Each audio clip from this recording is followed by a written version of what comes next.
let's jump right in. Today we're tackling financial freedom and, becoming financially independent. And you sent over The Simple Path to Wealth by J.O. Collins. Yeah. And just skimming through it, I got to say, Yeah. I'm already feeling it. Yeah. It seems like it's speaking directly to me no matter where I'm at on my financial journey. Yeah, and what's really cool about this book is that it started as like a series of letters that J.L. Collins was writing to his daughter. Okay. And that's what makes it so relatable. Yeah. He's basically saying you don't need like a fancy finance degree to get this stuff. I love that. Yeah. So one of the things that the book really stresses is this concept of financial independence, or FI. Right.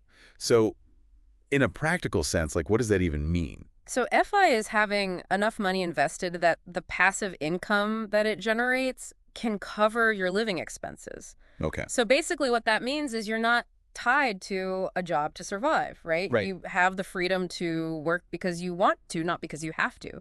That's powerful. And, it's interesting because the book doesn't just kind of throw you right into the investing game. Right. It starts out with kind of building that really solid foundation, which is avoiding debt, right? Absolutely. That's That's like step one. Yeah. Yeah, high interest debt is like this giant anchor Yeah. that's dragging you down. And, the book makes it really clear that getting out of debt and staying out of debt is crucial. Yes.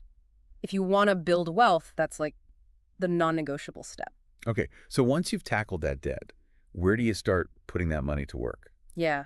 I see that Collins is a huge fan of index funds, and specifically the Vanguard Total Stock Market Index Fund. Yes. VTSAX, that's the ticker symbol. Yes. So what's the deal with index funds and what makes them so special?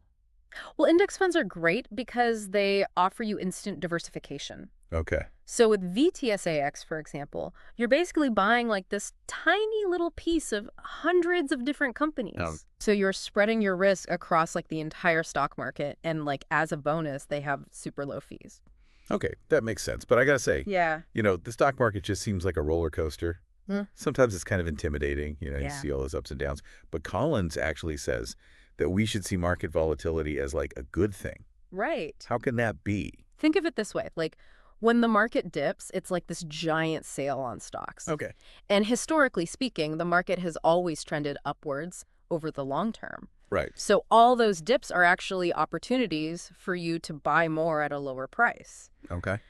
Of course, it's important to remember that past performance isn't necessarily a guarantee of future results, Of course. but the general trend has always been upwards.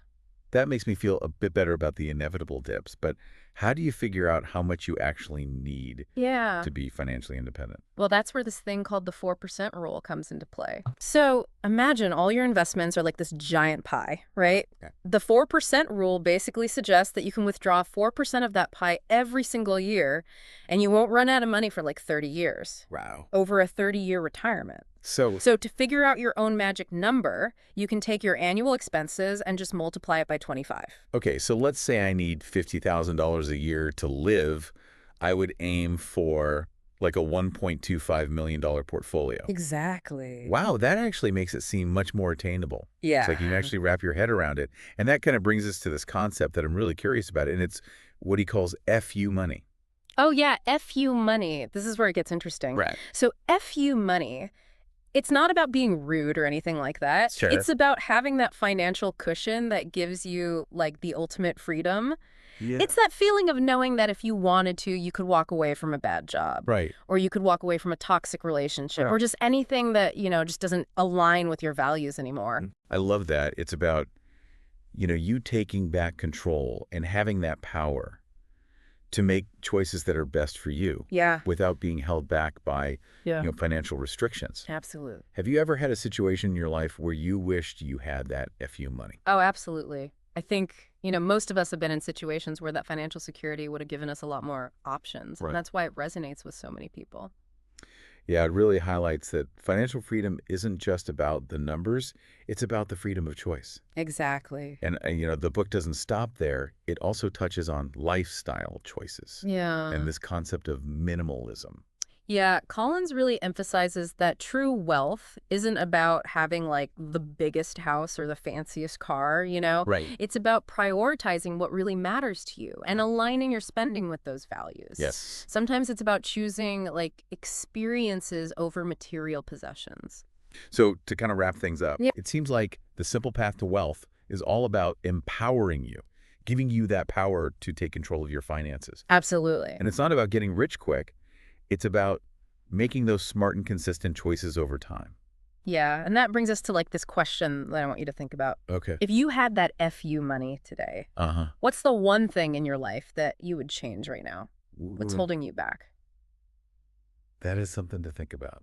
Yeah. All right. That's all the time we have for this deep dive. All right. See you next time. See ya.